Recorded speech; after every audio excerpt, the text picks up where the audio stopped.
ওনাকে 2000 টাকা দিলাম। আর আমাদের সবাই আলহামদুলিল্লাহ বলি, তাহলে সবার কাছে একটা আনন্দ লাগে। আর আমাদের ইমাম সাহেব যে আমাদেরকে একটি মাস তারা ঘরেছে কষ্ট করে, আসলে আমরা পরিপূর্ণভাবে হয়তো ওনাকে সন্তুষ্ট করতে পারবো না, তার জন্য আমরা মসজিদ কমিটির পক্ষ থেকে আন্তরিকভাবে দুঃখিত। তারপরেও আমরা চেষ্টা করছি সর্বোচ্চ সম্মান দিয়ে ওনাকে খুশি রাখার জন্য।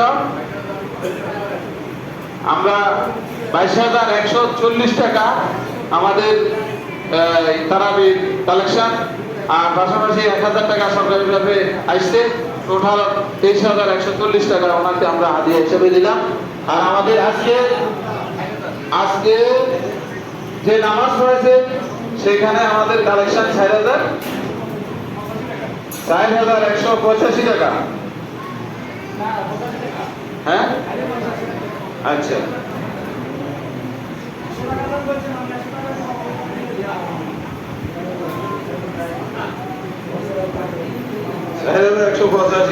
আরো 200 টাকা দিলাম, 85 টাকা লাগিয়ে দিলাম, তাহলে 4200 টাকা আমরা সম্মানী হিসাবে আজকে আমরা আমাদের ইমাম সাহেবকে দিলাম।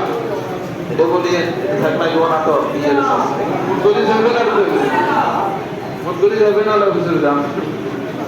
আচ্ছা, যাই যেটা বলতে চাইছি, সংক্ষেপের মধ্যে আলহামদুলিল্লাহ আমরা একটু আমরা আমাদের মসজিদের কালেকশনের জন্য একটু সামান্য সময় নিচ্ছি।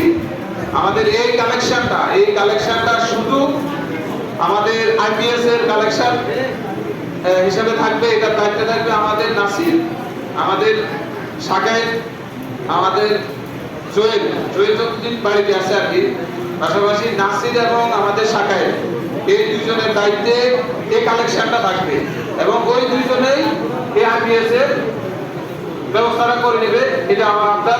এখন আমরা একটু লিস্ট করবো। আমরা আলহামদুলিল্লাহ বলে একটু ঘোষণা দিই, আমরা আইপিএস এর জন্য কোনো ছাপাছাপি নাই, আমরা নিজের উদ্যোগ থেকে মাশাআল্লাহ আমাদের ইমাম সাহেব আমাদের আইপিএস এর জন্য 500 টাকা দিতে। হাফেজ মোহাম্মদ শামীম, আলহামদুলিল্লাহ।